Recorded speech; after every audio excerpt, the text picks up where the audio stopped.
టమాటా rice చేస్తున్నాను. నీట్గా కడిగేసాను, morning కడిగేసాను. ఇంకా 6 hours అయ్యింది వరకట్స్ ఉంచాను. కడిగేసి అంటే నానబెట్టుకున్నా ఇలా నెట్లో వేసి ఉంచాను. ఈ టమాటా గ్రేవీ తయారు చేసుకున్నాను. ఉడకబెట్టేసి టమాటా, పచ్చిమిరపకాయ, కొత్తిమీర, కొంచెం బెల్లం, ఉప్పు వేసి ఇది నెయ్యి వేసి వేస్తున్నాము. పచ్చిమిరపకాయలు, అల్లం వెల్లుల్లి పేస్ట్, అదే సాల్ట్, వాటర్, అంతే. దీనికి ఇంకా మసాలాలు ఏమేయము. మసాలాలు వేస్తే టమాటా ఫ్లేవర్ పోద్ది. ఒకవైపు రైస్ వేగుతుంది.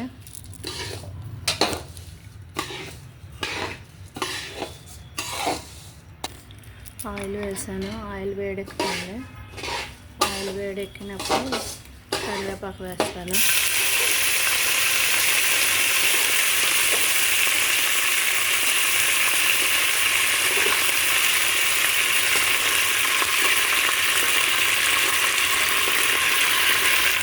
ఇప్పుడు పచ్చిమిరపకాయలు వేస్తున్నాను. దీనికి కారం, పచ్చిమిరపకాయలు ఇంకేం లేదు.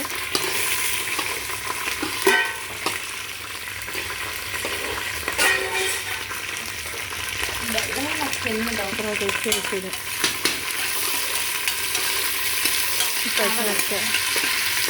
పచ్చిమిరపకాయలు వేగుతుంటే ఉల్లిపాయలు వేసేస్తాను.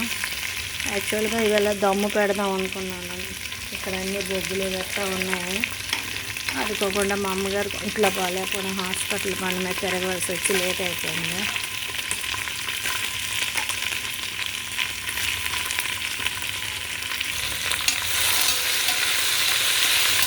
ఉల్లిపాయలు, పచ్చిమిరపకాయలు వేసాను.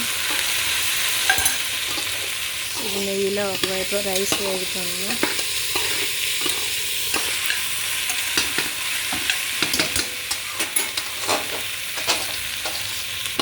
అల్లం వెల్లుల్లి పేస్ట్ సగం ఇందులో వేస్తున్నాను. రైస్ వేగిన దాంట్లో మిగతా సగం ఇందులో వేస్తాను. ఉల్లిపాయలు వేగిన దాంట్లో ఆన్ చేయకుండా అల్లం వెల్లుల్లి పేస్ట్ వేసిన తర్వాత మంచి వాసన వస్తుంది. ఇప్పుడు టమాటా గ్రేవీ వేస్తాం. ఇది ఉడుకుతుంది. ఇది నీట్గా బాయిల్ అవుతున్నప్పుడు ఆ రైస్ వేసి కుక్కర్ విజిల్ పెట్టేస్తాను. కుక్కర్ విజిల్ నిదానంగా రావాలంటే కింద అట్ల ర్యాక్ ఏదో పెడితే కొంచెం నిదానంగా వస్తుంది, దమ్లా అవుతుంది. హడావుడిగా రావాలంటే ఏం పెట్టద్దు. రైస్ కొంచెం చల్లగా అయిపోయేది. అంటే వేడి మీద వేస్తే వేరే ఉంటుంది. ఇంకా ఇది ఒకవైపు ఉడుకు స్టార్ట్ అయింది. ఉడికిన తర్వాత రైస్ ఇందులో వేసేస్తాను.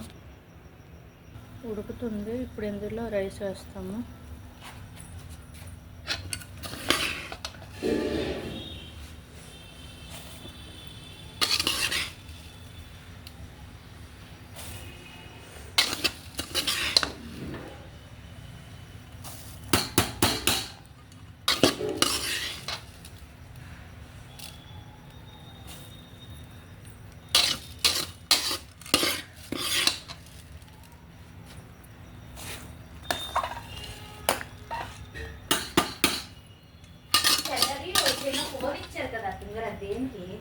ఎవరికి ఇచ్చాను?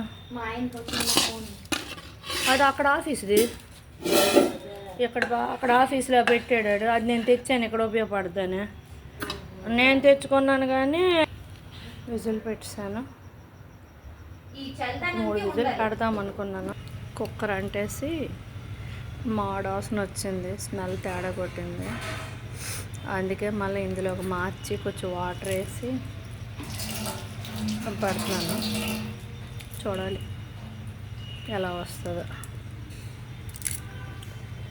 అవన్నీ మార్చి కింద అట్లా రేగబెట్టి దమ్ పెట్టాను. కింద అట్లా రేగబెట్టి పైన ఇలా మూత పెట్టి టైం లేదు, కుక్కర్లో అయిపోద్ది అనుకుంటే కుక్కర్ మాడిపోయింది. మళ్ళీ నాకు డబుల్ పని అయింది.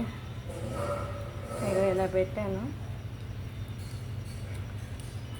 షార్ట్లో పెడతాను. అలా తయారు చేయడం చూడాలంటే పెద్ద వీడియో చూడండి. లైక్ చేయండి, షేర్ చేయండి, సబ్స్క్రైబ్ చేయండి. Thank you. మొత్తం ఎలా రెడీ అయిందో షార్ట్ పెడతాను. ఇది మొత్తం తయారు చేసే ప్రొసీజర్.